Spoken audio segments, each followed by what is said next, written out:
সম্মানিত শ্রোতামণ্ডলী, আসসালামু আলাইকুম রহমতুল্লাহি ওয়া বারাকাতুহু। আমরা সকলেই জানি জাকাতের ফজিলত, জাকাত আদায়ের গুরুত্ব সম্পর্কে কোরআন সুন্নাহ থেকে আমরা সকলেই জানি। একটা বিষয় হলো, জাকাত যদি কারো উপরে ফরজ হয়ে থাকে, কেউ যদি জাকাত আদায় না করে, তাহলে আখিরাতে শাস্তি আছে, সেটাও আমরা জানি। যেমন রাসূল করিম সাল্লাল্লাহু আলাইহি ওয়াসাল্লাম বললেন, মান আতাহুল্লাহু মালান ওয়া লাম ইউআইয়িদি যাকাতাহু মুসিলা লাহু মালুহু ইয়াউমাল কিয়ামা মুসিলা লাহু মালুহু শুজাআন আকরাউ লাহু যাবিবাতানি। রাসূল করিম সাল্লাল্লাহু আলাইহি ওয়াসাল্লাম বলছেন, আল্লাহ রাব্বুল আলামিন যাকে অর্থ দিয়েছেন, সম্পদ দিয়েছেন, সে যদি জাকাত আদায় না করে, তাহলে তার জন্য কিয়ামতের ময়দানে একটি সাপ আল্লাহ তাআলা তার গলায় পরিয়ে দিবেন, যে সাপটির দুই চোখের মধ্যে দুটি দাগ থাকবে, এত বিষাক্ত হবে, এটা তাকে দংশন করবে আর বলতে থাকবে, আনা মালুক ওয়া আনা কানজুক, আমি তোমার সম্পদ, যেই সম্পদকে তুমি জমিয়ে রেখেছিলে, যেটা তুমি জাকাত দাও নাই। আমরা জানি আখিরাতে শাস্তি আছে, কিন্তু দুনিয়াবি কোনো শাস্তি আছে কিনা, এই প্রশ্ন যদি আমাদেরকে করা হয়, তাহলে আমরা বলবো, আসলে দেখুন, প্রথমত জাকাতটা এটা আল্লাহ রাব্বুল আলামিন তাকে যে সম্পদ দিয়েছেন, নির্দিষ্ট পরিমাণ সম্পদের একটা অংশ, কিন্তু যারা জাকাত পাওয়ার যেই খাতগুলো আছে, 8টি খাত, সেখানে তাকে দিয়ে দিতে হবে। কিন্তু সে যদি এটা আদায় না করে, তাহলে যে অন্যর হকটা নষ্ট করলো, এতে করে এক নাম্বার যেই দুনিয়াবী সমস্যা, সেটা হলো তার কিন্তু অন্য যে সম্পদগুলো আছে, এগুলোও কিন্তু কি হয়ে যাবে, অবৈধ হয়ে যাবে, যেহেতু এখানে অন্যের হক তার সম্পদের সাথে মিশ্রিত হয়ে গেছে। এতে করে দেখা যায় যে অনেক ক্ষেত্রে আপনি দেখেন দুনিয়াতে কত ধরনের ক্ষতি আছে। মানুষ তো আসলে এগুলো বোঝে না, উপলব্ধি করে না, আকল দিয়ে কখনো চিন্তা করে না। ঠিকই ডাক্তারকে 2 লক্ষ টাকা বিল দিতে পারে, কিন্তু ডাক্তারকে 2 লক্ষ টাকা বিল দিলে কারণটা কি, কোথায় থেকে এই ধরনের বিপদ তার আসলো, এগুলো কিন্তু সে কখনো চিন্তা করে না। দেখেন, জাকাত আদায় করে নাই, হয়তো জাকাত 1 লক্ষ অথবা 2 লক্ষ টাকা এসেছিল, কিন্তু ঠিকই তার একটা ছেলে অসৎ চরিত্রের, এক জায়গায় দুর্ঘটনা করে সেখানে 5 লক্ষ টাকা জরিমানা তাকে দিতে হচ্ছে। একটা মেয়ে বিপদে পড়েছে, অসুস্থ, রাস্তা দিয়ে হাঁটতেছে, ঠিক আছে, দেখা গেছে কি আঙ্গুলে একটা উষ্ঠা খেয়েছে, এমতো অবস্থায় ডাক্তারের কাছে গেল, ডাক্তার বললো যে ডায়াবেটিক্স। কত ধরনের বিপদ আসতেছে, কেন জানেন?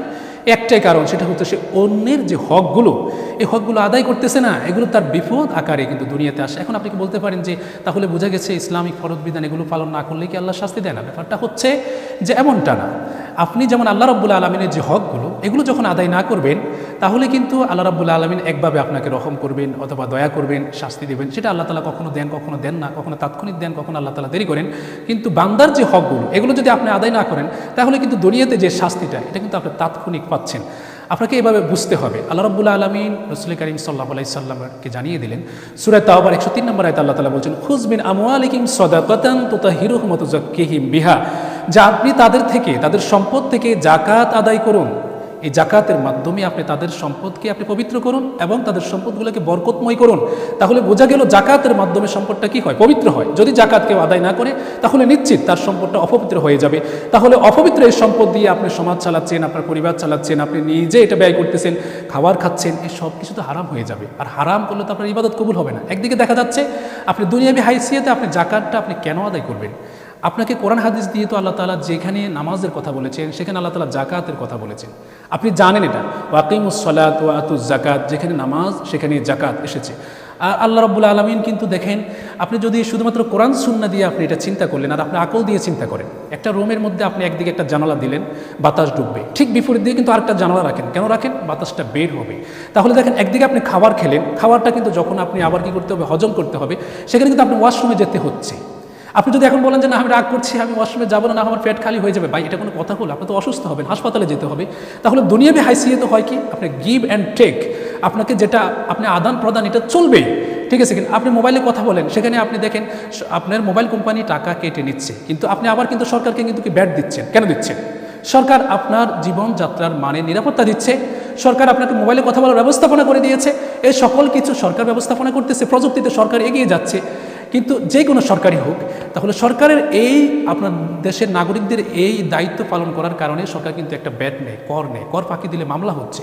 আল্লাহ রাব্বুল আলামিন আপনাকে এতগুলো সম্পদের অধিকারী বানালো, আপনি তো জাকাত দিবেন না, তো এটা তো বিশাল অন্যায়। আর কাকে জাকাত দিচ্ছেন না? আল্লাহ তাআলা বললেন, শতকরা 2.5 টাকা তুমি গরিবকে দিয়ে দাও। সেই গরিবের হকটা আপনি আদায় করছেন না, এটা আপনার উপরে ব্যাড এফেক্ট হিসেবে দুনিয়াতে অবশ্যই আসবে। সেটা রোগ আকারে হোক, আপনার ছেলে মেয়ের বিপদ হোক, অথবা আপনার মেয়ের হঠাৎ করে একটা সমস্যা হয়েছে, ঠিক আছে কিনা, আপনার ছেলে বিদেশ থাকে, হঠাৎ ব্যবসা বাণিজ্যে মার খেয়েছে, এগুলো হয় কেন?